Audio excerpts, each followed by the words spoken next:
one part of the AI ecosystem that we can lose or ignore or be unconcerned about the welfare or sustainability of. We need it all. And because of that, it's important to recognize that in ecosystems, symbiotic relationships add stability to this total system, right? Think about the ways in ecologies that you'll have one animal that does something for another animal, which does something for it in return, right? So we need to think, where are the symbiotic relationships in the responsible AI ecosystem? Are they operating the way they need to in order for that system to grow and flourish? Right now, I think we don't. We have a lot of imbalanced relationships, right? Where one part of the ecology is getting damaged at the expense of another. I want to talk to you today about responsible AI. I co-direct a new program called BRAID, Bridging Responsible AI Divides, that's funded by UKRI, and that's looking to figure out how we can build a healthy and sustainable responsible AI ecosystem in the UK. So I'm going to talk today about why we're talking about an ecosystem in the context of responsible AI and why we need it. So first of all, what do I mean by responsible AI? Responsible AI is something we've actually been working on for a long time. It might be something you think is new. You might have heard about AI ethics and ethical issues around tools like ChatGPT only recently. But in fact, we've been working on responsible and ethical AI for years now, because these issues actually aren't really new. We've had years of experience trying to develop algorithms, machine learning tools, and applications that are trustworthy, fair, just, accountable, transparent, safe, and beneficial. And it's hard work. We've made a tremendous amount of progress on this. But every new tool and every new advancement in artificial intelligence presents new challenges around this. And you've heard of many of these challenges, of course, with ChatGPT, which have been all over the media, right? And then there's some challenges we're still struggling with that you may not be as aware of. I mean, let's talk about trustworthy AI. Many of you may know that tools like ChatGPT will fabricate results that match the statistical pattern that underlies the algorithm and its model of our language world. So there have been court cases where attorneys have submitted materials prepared by ChatGPT that cite non-existent precedents, non-existent legal filings and cases. Judges are getting pretty concerned about this, rightly so. Imagine fabricated scientific research making its way into a scientific research article. Journals and peer reviewers of scientific research are rightly concerned about this, right? So these tools can be incredibly useful, but we have to understand their limitations and the risks that they pose. We've had lots of examples, for example, of algorithmic bias and machine learning bias in everything from financial and lending algorithms to algorithms in healthcare. One notorious algorithm used in US hospitals was found to be diverting needed medical care away from the sickest Black patients towards white patients who were less in need. Not because the algorithm has any concept of race or racism, but because the training data that was used to build the algorithm mirrored the decades of medical neglect of Black patients in the American healthcare system. And the algorithm just learned to reproduce it because that's the data we gave it. We've had examples of algorithms in tools for benefit allocation and fraud detection in the public sector all over the world that have ruined the lives of innocent people. The Dutch government in 2021 had to resign over the child benefits scandal caused by an algorithm that for years was accusing tens of thousands of innocent Dutch families of fraud. There were suicides. Children were taken from their homes. Hundreds of those children have not yet been returned. These are not trivial harms, okay? And now you may hear lots of people worried about AI safety, about whether these tools will get out of our control. Good news is you don't have to worry, the Terminator is not coming for you. But there are safety concerns around these tools. They're incredibly powerful and hard to predict. So we need responsible AI innovation. Okay. And I think we need to recognize that AI represents a further consolidation of social power in the hands of tech companies, developers, and users. And we know that when we have social power without responsibility, that tends to degrade public trust and confidence in innovation. And that's a bad thing for a lot of reasons. Innovation without responsibility endangers the social license to operate. That's what we call it when we're comfortable with innovation operating in our spheres and changing our environment and our institutions, where we're willing to go along for the ride, right? When we lose the social license to operate, the way, for example, that many mining operations in the 70s and 80s did, when it became clear how much they were damaging the environmental health and the health of communities where they were operating, there were people sort of blocking the roads to the mines, right? Because those companies had lost the social license to operate. And we see a lot of resistance to AI applications in areas where that social license to operate is fragile. Innovation without responsibility inhibits adoption of AI. People who don't want to take unnecessary risks with their business or with their clients may not use it unless they're confident that these tools have been developed responsibly. And the ones who will use it will tend to be the more reckless actors in the space, which is bad for everybody. So this breeds a vicious cycle of social harms, right? Because as more reckless actors use the tools, which have not been shown to be safe or trustworthy or fair, more harm is done, which damages more public trust in the technology, right? And you have a vicious cycle. And that incentivizes a short-term race to the bottom where people want to get out in front and grab as much profit from this tool before people start banning it or criticizing it to the point where it can't be used in a profitable way anymore. And so you get a race to the bottom. And that impedes future public support for innovation. Lots of people are not as excited about what technology holds for them as they should be right now. Not as excited as many of you are probably in this room, right? We want people to be excited about what technology holds for them in the future. And the only way we get that excitement and that trust back is through responsible innovation. So there's two models of innovation, right? We can move fast and break things. We've seen that model. How well do we think it went? Or we can innovate boldly but responsibly. And we've done this before, right? We've done this in aviation, we've done this in bioengineering, and built incredibly strong, robust industries that innovate but keep people safe. So the cost to society for model one of innovation was pretty high. We're still dealing with the lasting damage to democratic norms, to trust in institutions, to social and civic cohesion in countries all over the world, and to the state of political rationality. That was the cost we paid. Do we really want to do that again with AI? I don't think so. So I want you to think about AI in a different way. I don't want you to think about AI as the way we used to talk about data as the new oil, right? That's a pretty bad metaphor for all kinds of reasons. No metaphor for AI is perfect. AI is a new kind of thing. In fact, it's not even one thing, it's many, as I'll explain. But if we were going to use a metaphor for it, let's talk about it as if it's something that's fundamental to the way we're rebuilding the world today. In this sense, AI is more like the new steel, the way steel was in the Industrial Revolution, right?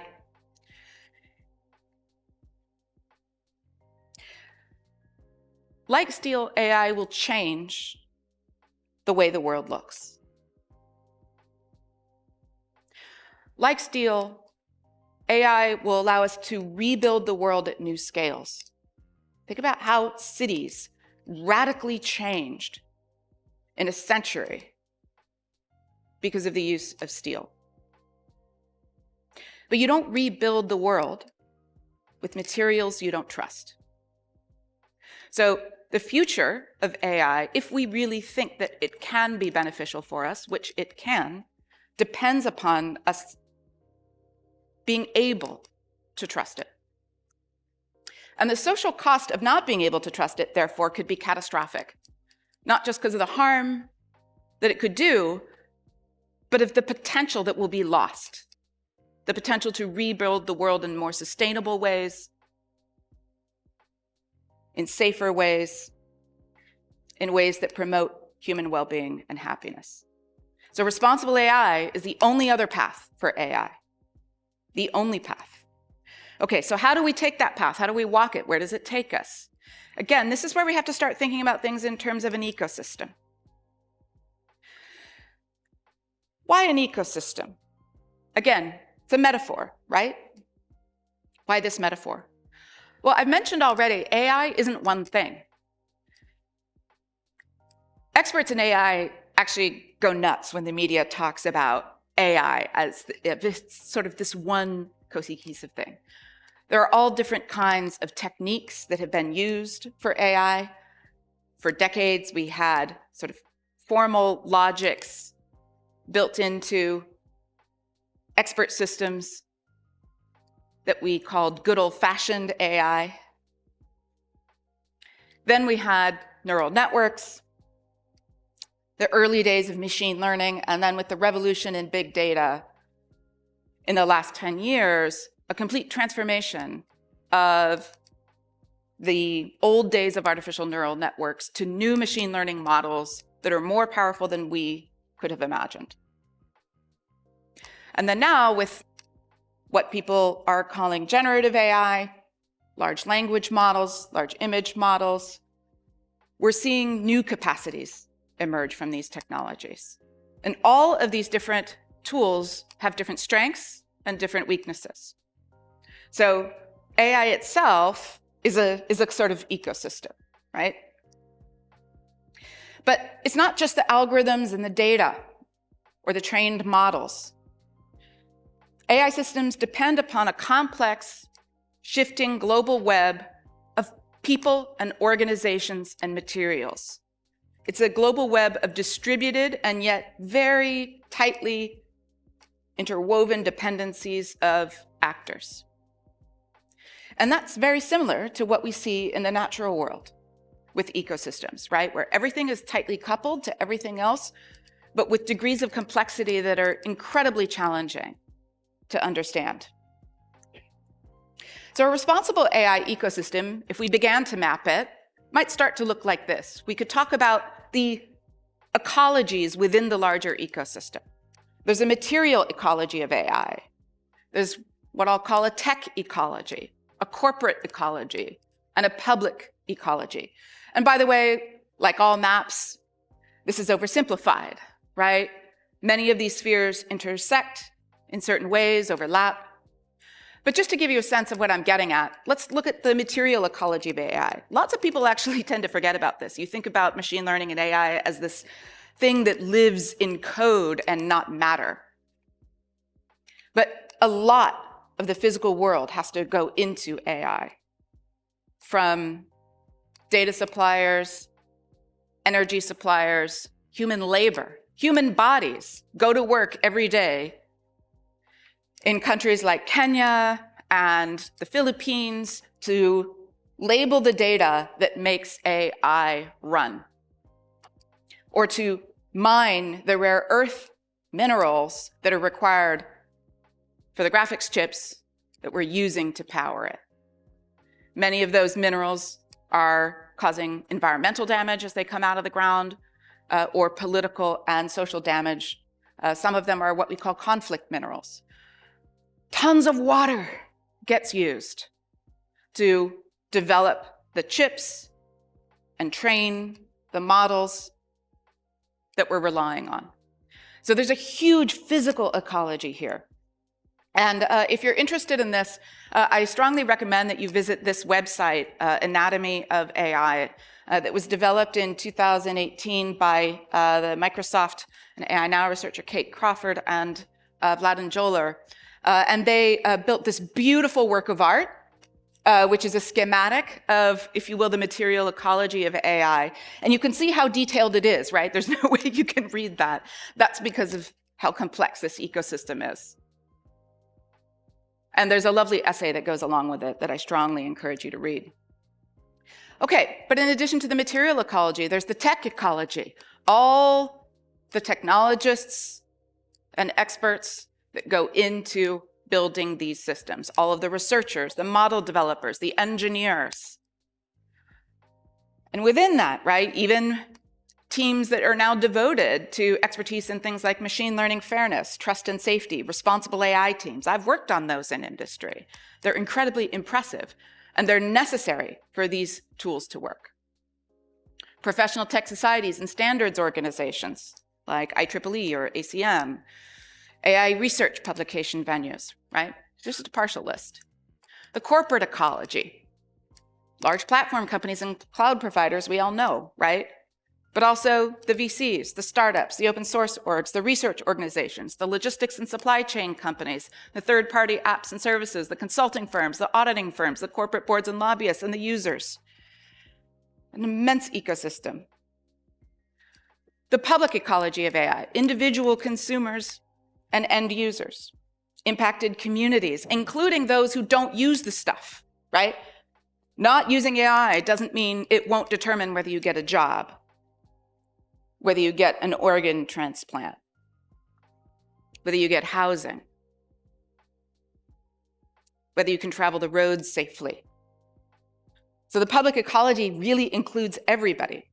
It includes public institutions like universities, which are grappling now with the impact of ChatGPT on education, NHS, courts, media, civil society, policy and advocacy organizations, academic societies, public research funding agencies like UKRI, local, regional, and national governments all over the world, regulators, intergovernmental bodies like the World Economic Forum and OECD.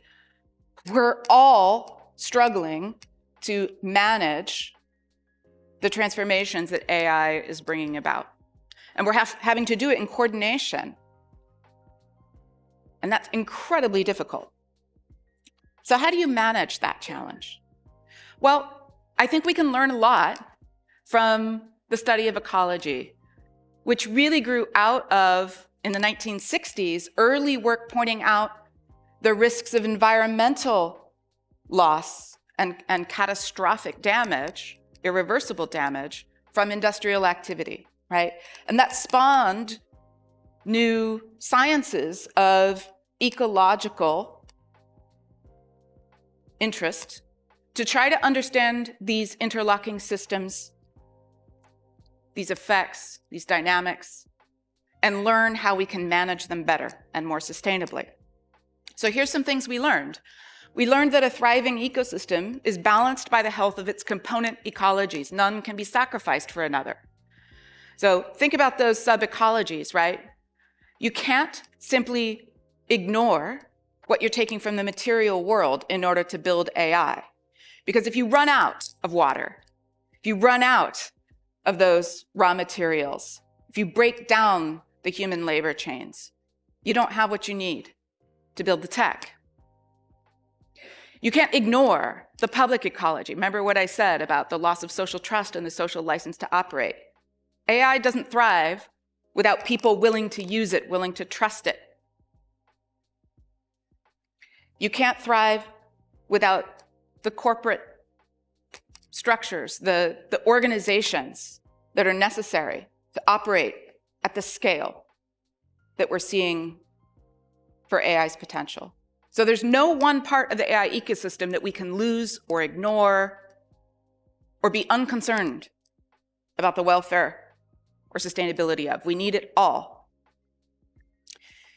And because of that, it's important to recognize that in ecosystems, symbiotic relationships add stability to this total system, right? Think about the ways in ecologies that you'll have one animal that does something for another animal, which does something for it in return, right? So we need to think, where are the symbiotic relationships in the responsible AI ecosystem? Are they operating the way they need to in order for that system to grow and flourish. Right now, I think we don't. We have a lot of imbalanced relationships, right? Where one part of the ecology is getting damaged at the expense of another.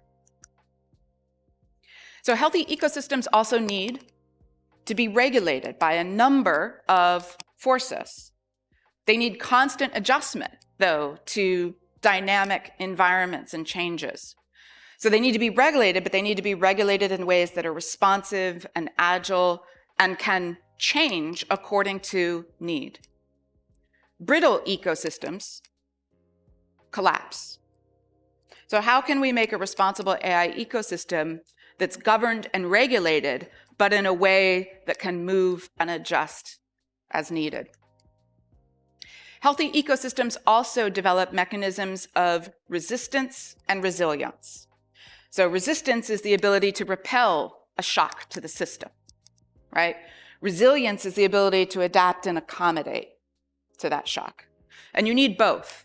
An ecosystem which only has resistance is brittle because there will be some shocks it can't resist. But an ecosystem that only adapts and accommodates and never resists harms is also likely to fail. So we need to think in the responsible AI ecosystem in these terms. What sorts of things are we not willing to adapt ourselves to? What sorts of harms are we not willing to accommodate ourselves to? What sorts of things do we resist? And what sorts of things should spur us to become resilient, to change, to accommodate? And that's a decision that has to be made by the people who are most affected by these shocks to the system. And right now, it's only the large platform companies and a few relatively powerful, but not in comparison to them, national governments that have the power to decide what we accommodate and what we resist.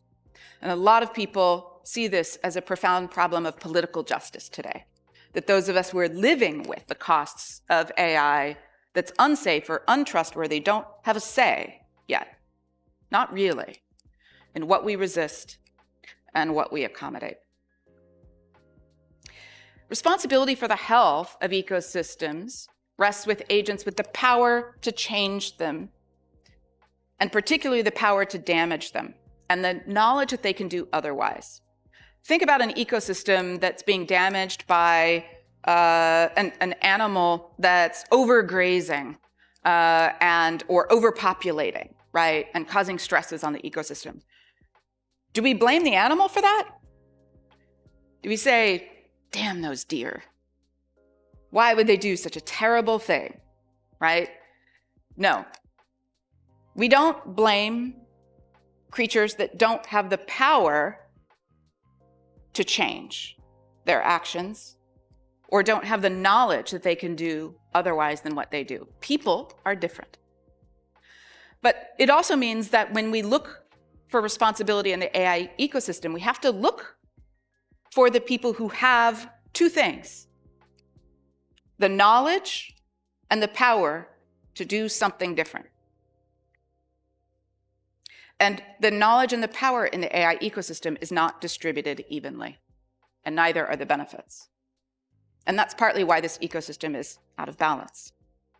So what lessons can we learn then from the ecological metaphor around AI? First, we're learning that responsible AI policy and practice has to manage the health of all the AI ecosystem's ecologies. We cannot ignore the material dimension, for example. I just attended a conference at the University of Bonn where they have a new center on sustainable AI. And they had a week-long conference on sustainable AI, where that's looking at physical sustainability, economic sustainability, political sustainability. And those are the kinds of conversations that we need to be having, right?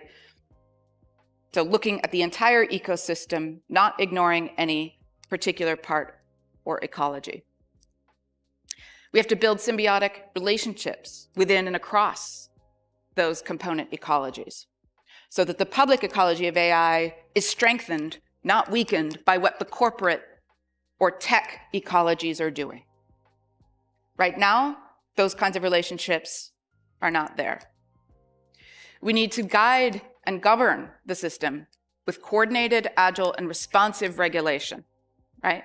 Whether that's government regulation, whether that's within the professions regulating themselves through standards or licensing or certification.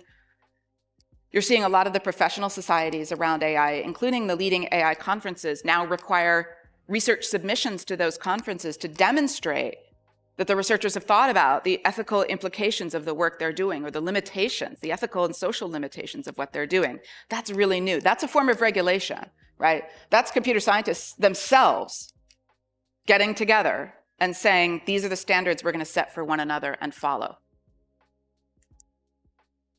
And we need to create new mechanisms of resistance and resilience to the shocks that inevitably come from AI innovation. And we have to have the right balance, as I mentioned, between those two strategies. And the most important thing of all, we have to distribute the duties of care for this ecosystem to the most powerful actors across these ecologies. What's the Spider-Man motto, right? Or Peter's uncle? We all know it. With great power comes great. Exactly. It sounds like a cliche, but some cliches are there because they're true. And right now, the responsibility is not being aligned with the power. That has to change. But I think it will. So the challenges and opportunities that lie ahead for responsible AI. What do we need? We need actually some things. We need to build some things. We need to build it with research. We need to build it with the possibilities of the tech itself. We need to build it in the regulatory environment. We need to build it through public education. Again, all these paths need to be used. So some of the things we need better maps of the AI ecosystem's regional and global ecologies and their key interdependencies and dynamics. I showed you that map that Kate Crawford and Vladan Joler made in 2018. It's beautiful, it's incredible, but it's one of the only maps like that we have. And it's from 5 years ago, right? Lots changed. So we're not investing yet in the mapping of this ecology. Think about the way in environmental sciences, we focus much of our attention on understanding the dynamics within these ecologies. And we need that kind of attention to the responsible AI ecosystem. And part of what that gives us is ecological knowledge. And ecological knowledge that can be put in the hands of the most powerful actors who are acting upon vulnerabilities in the AI ecosystem, whether they know it or not, right? Remember what I said with power comes responsibility, but to exercise power responsibly, you have to have knowledge. You have to have knowledge of what else you could be doing that's better, right? So we need to boost the ecological knowledge of those powerful actors and the way that they're affecting the ecosystem, and create knowledge of what alternatives are possible. But that won't happen unless we do this. And this is the hard part, let's all admit it, right? We need to realign the interests and incentives of powerful actors across the AI ecosystem with that ecosystem's health. If all you care about are the next quarterly earnings, if all you care about is what your shareholders will care about in the next 4 months, and again, I'm not blaming corporations for caring about those things. Those are the incentives we've set up, right? In some cases, companies would be sued if they cared about anything else, or at least if they put anything else in front of those targets. We need to realign the incentives so that the parts of the ecosystem that are most powerful are incentivized to care for the ecosystem's long-term sustainability, growth, and flourishing. Just like you have to incentivize powerful actors in a physical ecosystem to take care of that environment. And right now, we're behind on this. We also need to bridge artificial divides between sectors and disciplines in the AI ecosystem that are blocking ecological understanding, communication, and coordination. Lots of what needs to happen for an ecosystem to work and grow and be healthy and sustainable is communication. In physical environment, in the biological world, a lot of that communication is nonverbal, right? But in the AI ecosystem, we'll communicate in other ways. But to do that, we need to cross divides between disciplines, between sectors, between nations and communities, between different groups in society that are seeing different benefits and risks coming to them from these innovations. And these kinds of divides are what our new BRAID program, Bridging Responsible AI Divides, that's funded by the UKRI Arts and Humanities Research Council. It's part of the UKRI's larger £54 million investment in responsible AI, and that we're delivering at the University of Edinburgh in partnership with the Ada Lovelace Institute, also partners at the BBC, and many other people who are joining the effort. So we want to bridge these divides, develop this kind of communication, and foster the responsible AI ecosystem that we need. Thank you.